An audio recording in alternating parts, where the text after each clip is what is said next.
The Imperial scout vessel drifted silently through the darkness of space, its advanced sensors sweeping across the vast emptiness. Commander Stone, a veteran of the Empire's expansion fleet, stood watching the main display with mild boredom. This sector was meant to be empty, just another routine patrol of the Empire's borders. That's when the alerts began blaring. "Commander," the sensor officer's voice cracked with surprise. "We're detecting artificial structures on the third planet of this system." Stone moved quickly to the sensor station. This was impossible. The Empire had mapped this sector centuries ago. There had been no spacefaring civilizations here. "Show me," he ordered. The display zoomed in on a blue-green world, much like thousands of others in the Empire. But there, on its surface and in orbit, were clear signs of advanced civilization. Space stations, defense platforms, and what appeared to be military installations dotted the planet's surface. "How did we miss this?" Stone muttered, more to himself than his crew. The Empire ruled over 300 species across 12,000 light-years. They had procedures for everything, especially first contact. But finding an advanced civilization in what was supposed to be empty space, that was new. "Sir," his communications officer called out, "we're being scanned. Very sophisticated equipment. They know we're here."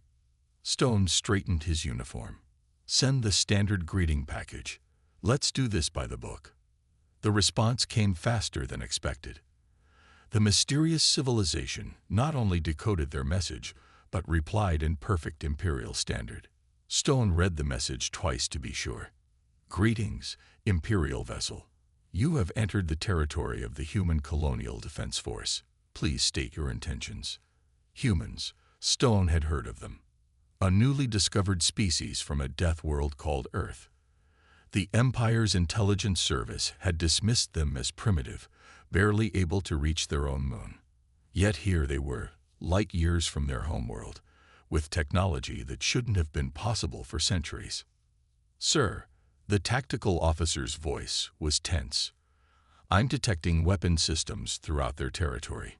Energy readings are unusual. They're using technology we've never seen before." Stone watched as more data poured in. The human defenses were extensive, but what caught his attention were the weapon designs. While the Empire relied on energy weapons and plasma technology, these humans had developed something entirely different. Massive railguns adorned their stations, and their ships carried weapons that seemed designed specifically to counter Imperial shielding technology. They'd been preparing for war, Stone realized. Not just regular defenses. They'd been preparing specifically for us. The tactical display showed more details with each scan. Hidden bases beneath the planet's surface. Asteroid bases designed to look like natural formations. Defensive grids that covered every approach vector. This wasn't the work of a few years. This had taken decades of careful, secret preparation. "Send a priority message to Imperial Command," Stone ordered. "New civilization discovered in Sector 7. Technology level. Advanced. Military capability. Significant. Request immediate diplomatic contact."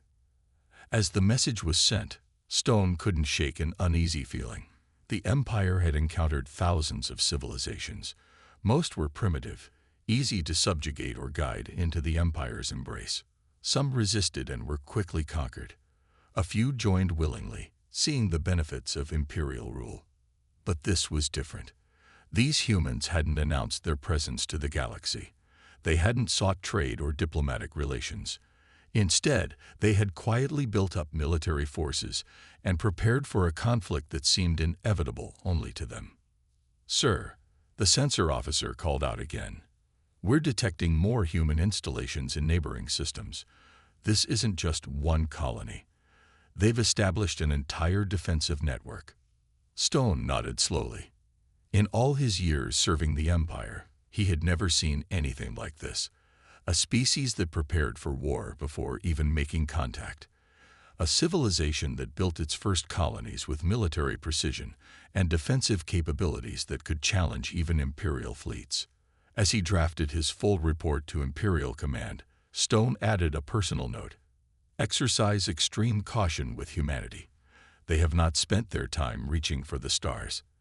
They have spent it preparing for war. And they seem to be very, very good at it. The Imperial scout vessel turned and headed back toward Empire space, carrying news that would soon shake the foundations of galactic civilization. Humanity hadn't just reached the stars. They had come ready for a fight. The Imperial diplomatic vessel Star's Glory dropped out of faster-than-light travel near the human colony. It was the largest and most impressive ship in the diplomatic fleet, chosen specifically to show the Empire's power. Its golden hull stretched 3 kilometers, decorated with the achievements of thousand-year Imperial rule. On the bridge, Admiral White watched the approaching human ships with growing irritation. They were small, blocky, and ugly compared to Imperial designs. Yet something about them made him uncomfortable. They moved with precision that spoke of extensive military training. "Open communications," he ordered. "Let's give these humans their chance to join civilization." The main screen lit up, showing a plane room with 3 human representatives. No decorations, no signs of rank or wealth, just simple military uniforms and stern faces. "I am Admiral White of the Galactic Empire," he announced, using his most diplomatic tone. "We come with an offer of peace and integration into the greatest civilization in known space." The middle human, a man with graying hair, nodded politely. "I am Defense Commander Thompson. We appreciate your offer, Admiral. However, we must decline." White blinked in surprise. In 3,000 years of Imperial diplomacy, no species had ever rejected membership so quickly. "Perhaps you don't understand. The Empire offers you protection, technology, trade, and submission," Thompson interrupted. "We understand perfectly. We've studied your Empire's history. 300 species under one rule, all forced to follow Imperial law, Imperial culture, Imperial ways. Those laws brought peace to the galaxy." White felt his diplomatic mask slipping. "Before the Empire, there was chaos. We ended wars that had raged for centuries. We lifted primitive species to the stars." Thompson's expression didn't change. "We've seen how you lift species, Admiral. Those who submit become second-class citizens. Those who resist are conquered. That's not peace. That's subjugation." White's fingers tightened on his chair's armrest. These humans didn't understand their position. "Let me be clear," he said slowly. "The Empire does not tolerate independent powers within its sphere of influence. If you refuse peaceful integration, we have other methods." The humans exchanged glances. Then Thompson leaned forward. "Let us be clear as well, Admiral. Humanity has spent its entire history fighting. Against nature, against each other, against extinction itself. We've studied war while you've forgotten it. We've prepared for this moment since we first looked at the stars. You're threatening the Empire." White stood up, his voice rising. "We have fleets that darken the skies of 1,000 worlds. Technologies you can't imagine. Weapons that could reduce your worlds to ash." "And yet," Thompson replied calmly, "you've never faced humans before." He touched a control on his desk.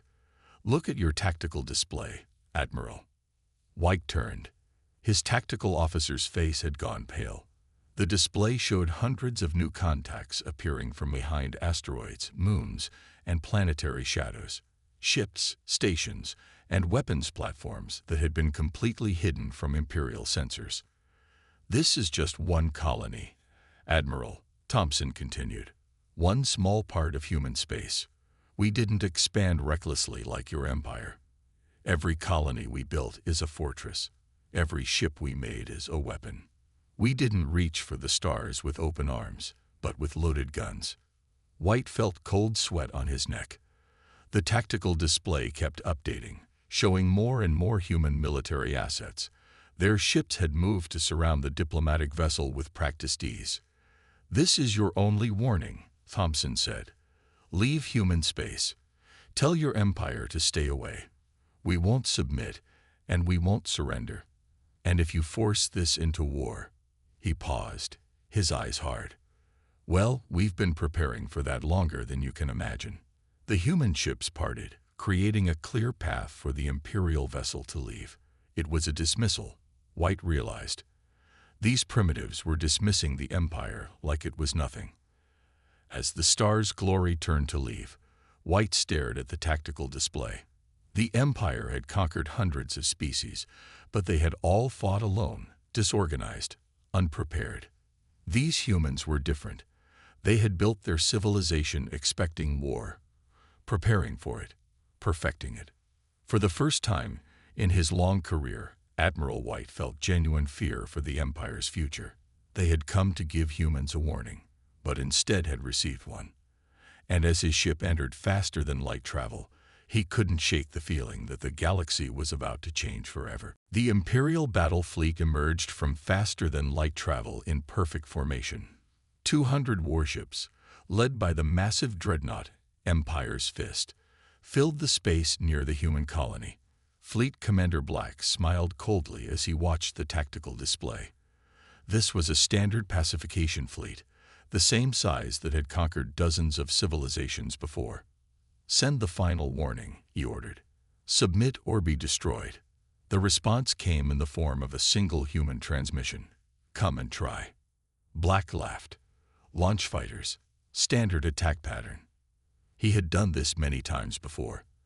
The fighters would overwhelm the colony's defenses, then the capital ships would move in to finish the job. Simple, efficient, and proven. That's when everything went wrong. The first wave of Imperial fighters exploded simultaneously, not from energy weapons or missiles, but from tiny metal pellets moving at impossible speeds.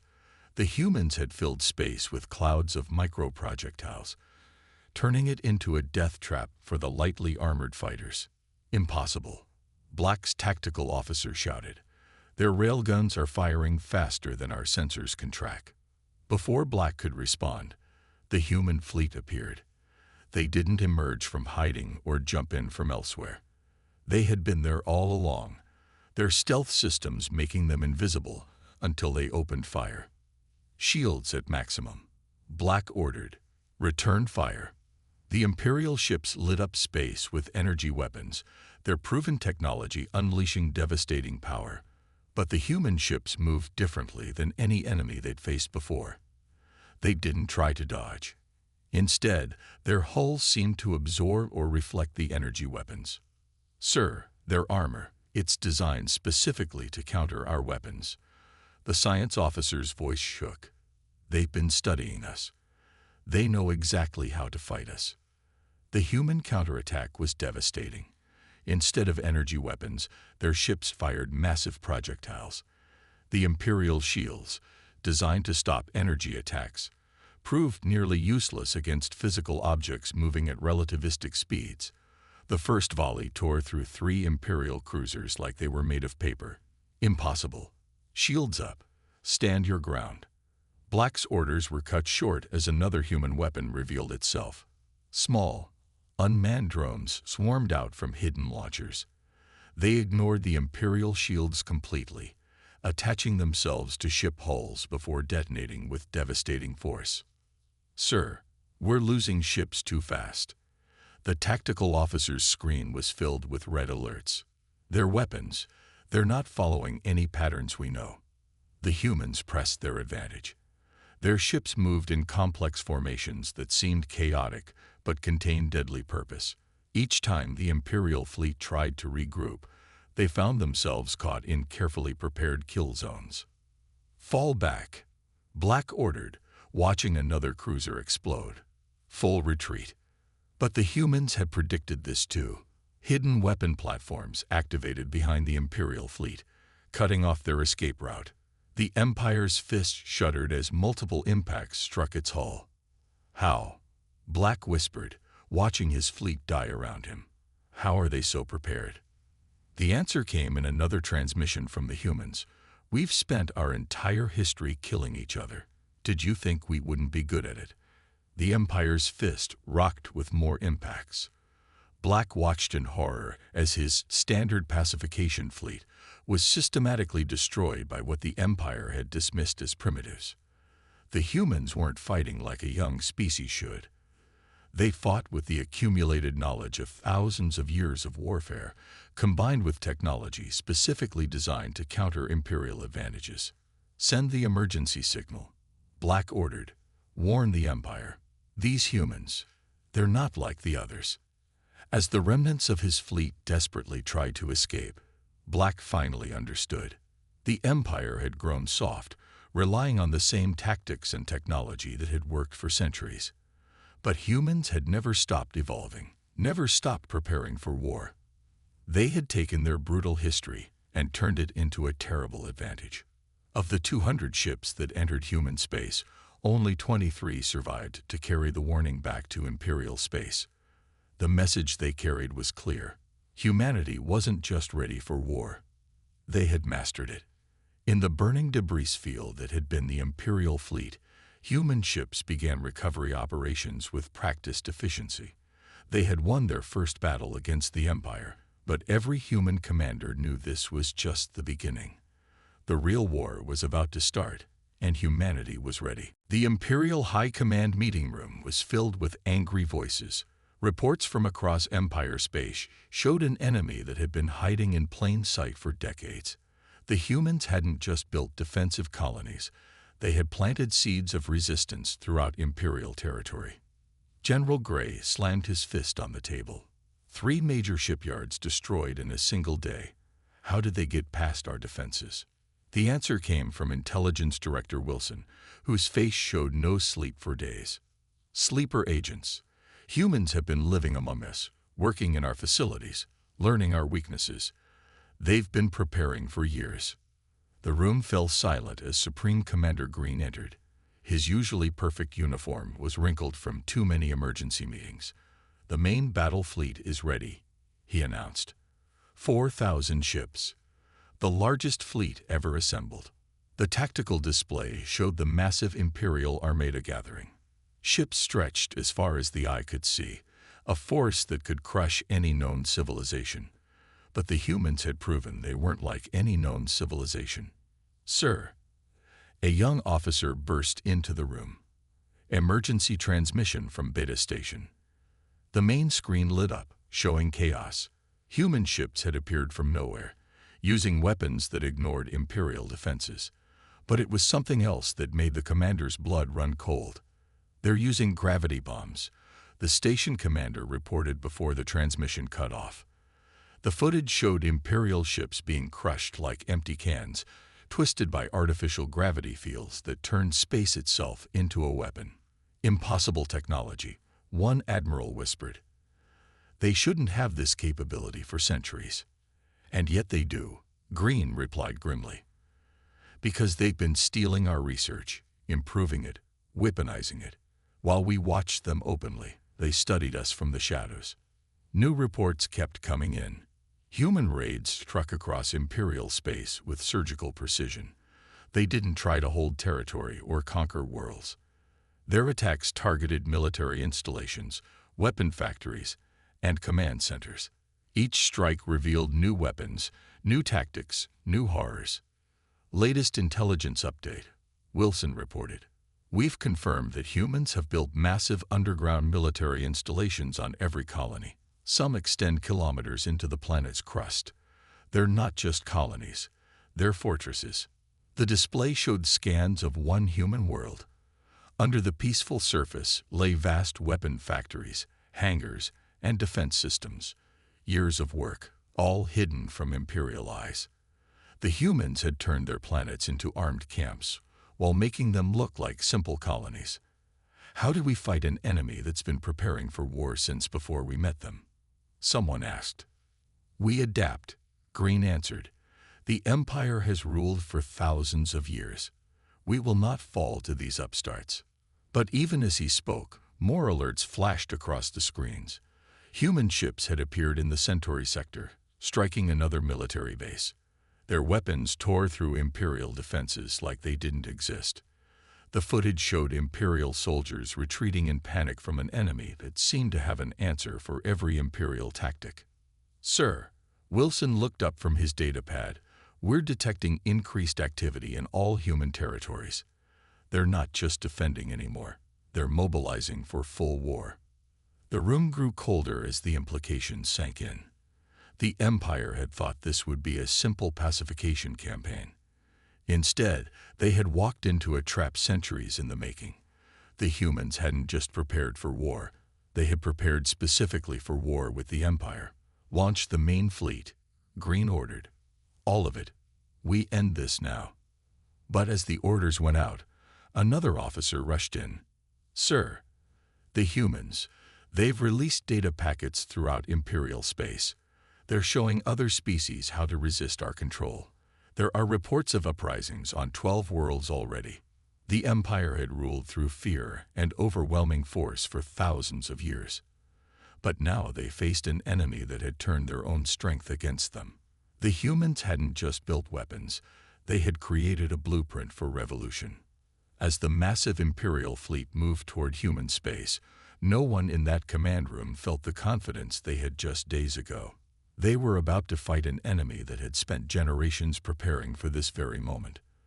The real war was about to begin, and for the first time in Imperial history, victory was not certain. The Imperial Archive's central chamber was unusually crowded. High-ranking officers huddled around display screens, watching historical records of human warfare. What they saw terrified them. Master Archivist Brown, keeper of the Empire's historical records, pointed to a series of images. Look at their history. Every major human advancement came from warfare. Their first ventures into space, weapons research, their medical breakthroughs, treating battle wounds, their greatest scientific discoveries, all driven by military needs. The officers watched footage from Earth's history, humans fighting in trenches, in deserts, in frozen wastelands, ships battling on vast oceans, aircraft dueling in the skies. Each conflict drove innovation, created new technologies, better weapons. They're not just good at war, Brown continued. They're shaped by it. Every human defeat led to adaptation. Every loss made them stronger. A young tactical officer raised his hand. But how did they advance so quickly? They went from primitive rockets to faster-than-light travel in just a few centuries. Brown's face darkened. Because they were studying us. Look at this. He pulled up recovered data from a human research facility. They discovered our observation posts near their solar system decades ago. Instead of revealing themselves, they used them to learn about our technology. The display showed human scientists reverse engineering Imperial technology. But they didn't just copy it. They improved it, adapted it, turned it into something new and deadly. Their entire civilization is built for war, another officer realized. Even their civilian ships are designed to be quickly converted for military use. Brown nodded grimly. And that's not the worst part. Show them the combat footage, he ordered his assistant. The screen displayed recent battles. Imperial soldiers, the finest warriors in the galaxy, retreating in panic from human forces. The humans fought differently. They adapted mid-battle, used unconventional tactics, turned environments themselves into weapons. They call it asymmetric warfare, Brown explained. When facing a stronger enemy, they don't try to match our strength. They find weaknesses, create new tactics, strike where we're vulnerable. Reports from the front lines proved his point. Human guerrilla forces were appearing everywhere, striking Imperial supply lines, destroying communication centers, vanishing before counterattacks could arrive. They fought like no species the Empire had ever encountered. Sir, a communication officer burst into the room. We're receiving mass resignations from the 7th Fleet. The soldiers, they're refusing to fight humans. The news shocked the room into silence. Imperial soldiers had never refused orders before, but the footage from the battles had spread through the ranks. Stories of human warfare, their adaptability, their ruthlessness, had become a source of terror. Do you understand now? Brown asked quietly. We thought we were the masters of warfare because we conquered peaceful species. But humans, they've been fighting their entire existence. War isn't just their tool, it's their art. The tactical displays showed more human advances. Their ships seemed to appear from nowhere, strike with devastating force, and disappear again. Imperial analysts had identified 67 different human battle tactics, each designed to counter specific Imperial strategies. "They're Death Worlders," one officer whispered. "Their home planet tried to kill them countless times, and they survived. They fought nature itself and won. How do we beat an enemy like that?" Brown pulled up one final display, a recovered human historical document. "They have a saying, 'Necessity is the mother of invention.' Every time they faced destruction, they found a way to survive. Every time they faced a superior force, they found a way to win." The room fell silent as the implications sank in. The Empire had spent thousands of years growing complacent, relying on the same tactics and technology that had always worked before. But humans had never stopped evolving, never stopped preparing for the next war.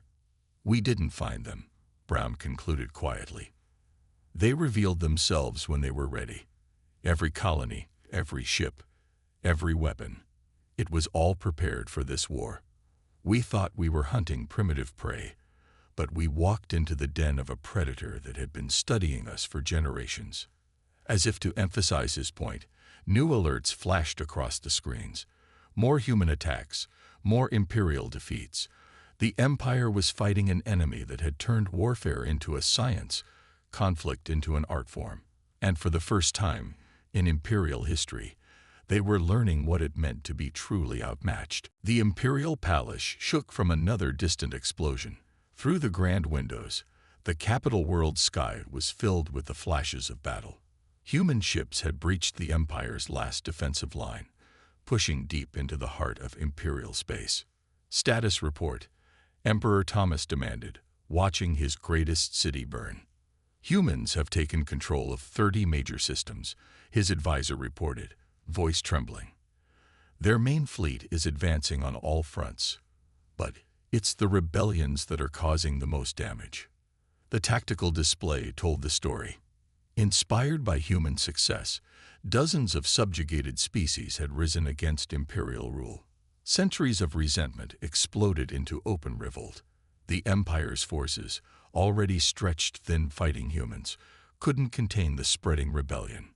"Another transmission from the human fleet, Your Majesty," the communication officer announced. The Emperor nodded, and the main screen lit up. The human fleet commander appeared, wearing a simple black uniform without decoration. No fancy titles, no signs of rank. Just like everything else about humans, their military was built for function, not show.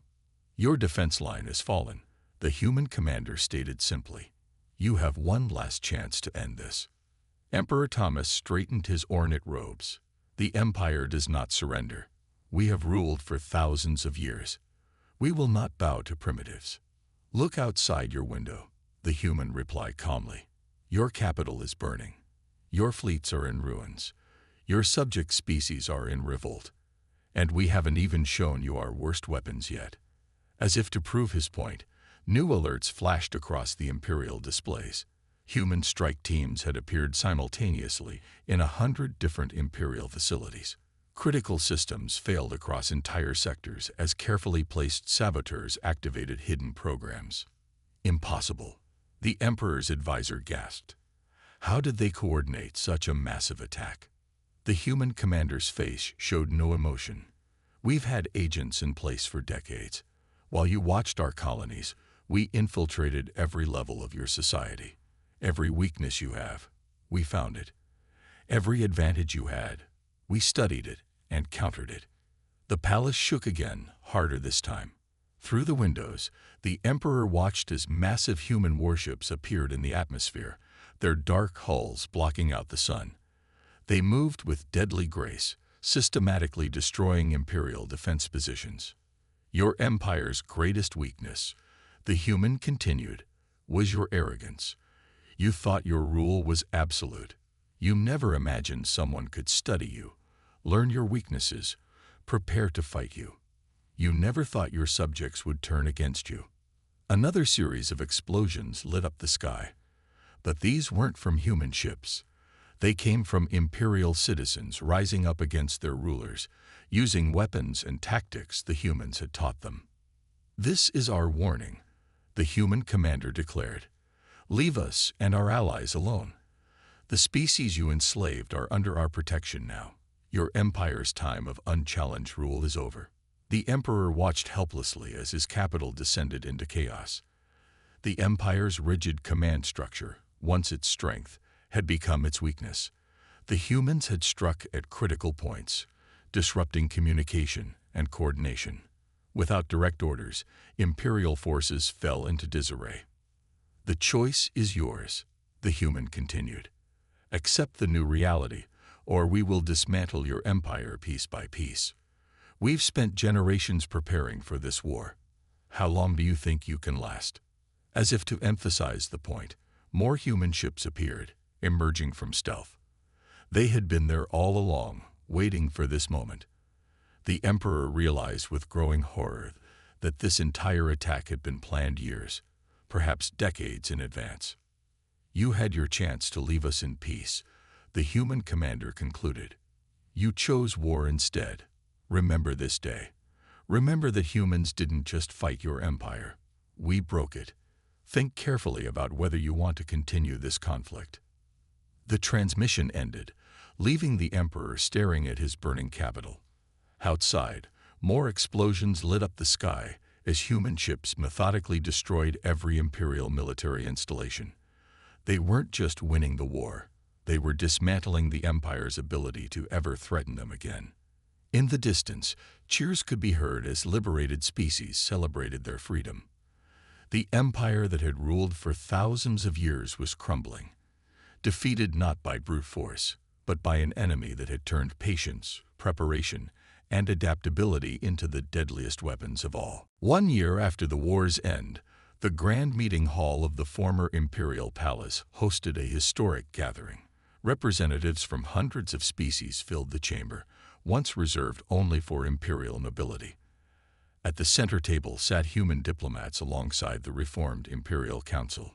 The new peace treaty signing ceremony was about to begin, but it was nothing like the Empire's traditional displays of power. Instead, it was simple, practical, much like the humans themselves. Head Counselor James of the human delegation stood to speak. "A year ago, we fought a war none of us wanted. Today, we build a peace all of us need." The former emperor, now simply Administrator Thomas, watched from his modest seat. His ornate robes were gone, replaced by simple diplomatic attire. "We have learned much from our defeat," he admitted. Perhaps the greatest lesson was that true strength lies not in domination, but in cooperation. The chamber's main display activated, showing the changes of the past year. Former imperial worlds flourishing under self-governance. New trade routes established between previously suppressed species. And most surprisingly, human military installations being converted for peaceful purposes. Many asked why we built such powerful weapons if we wanted peace, James continued. The answer is simple, because we understood power. We knew that true peace could only come when the Empire realized it could not rule through force. The evidence of humanity's long-term planning was now clear to everyone. Their colonies had been built with both military and civilian infrastructure. Their ships could serve as both warships and trade vessels. They had prepared for both war and peace, ready for either outcome. "Our history taught us that peace must be defended," James explained. "But it also taught us that victory without mercy creates only future enemies. That's why we offer friendship to our former adversaries." New data appeared on the screens. Human scientists sharing technology with former imperial worlds. Human engineers helping rebuild damaged planets. Human doctors treating all species in newly established medical centers. Humanity never wanted to rule the galaxy, James continued. We wanted to ensure that no one else could rule it through force either. Now we offer our strength not to conquer, but to protect. Not to suppress, but to elevate. The new treaty was remarkable in its simplicity. No species would dominate another. Each world would govern itself, while participating in a new galactic council where all had equal voice. The humans would serve not as rulers, but as guardians, using their military strength to prevent any return to the old ways of conquest. We built weapons of war, James acknowledged, but our greatest strength was never in our guns or ships. It was in our ability to adapt, to learn, to prepare. Now we use that same strength to build a lasting peace. A former imperial general stood up. But how can we trust that humans won't become what they fought against? That this new order won't become another empire? James smiled. Because we remember our history. We remember every war, every battle, every sacrifice. We know the price of power and the cost of war. That's why we chose this path. The screen showed one final image, the new Galactic Defense Fleet. Ships from all species flying together, including former Imperial vessels. Humanity had shared not just their technology, but their doctrine of preparation and vigilance. Let today be remembered not as the day the Empire fell, James concluded, but as the day we all rose together. We fought to end domination. Now we work to build cooperation. In the Imperial Archives, now open to all species, a new entry was added that day. The warning about humans was rewritten. Do not fear humans for their weapons, but respect them for their wisdom. They built the strength to wage war so they could gain the power to forge peace. As the treaty was signed, the gathered species witnessed something unprecedented. The birth of a galactic society based not on submission to the strongest, but on mutual respect and protection. Humanity had proven that the race that masters war best might also be the one most dedicated to preventing it. Outside the chamber, the capital world sky was clear of warships for the first time in centuries. Instead, vessels of all species moved peacefully through space, a testament to humanity's true victory, not the defeat of an empire, but the creation of a lasting peace.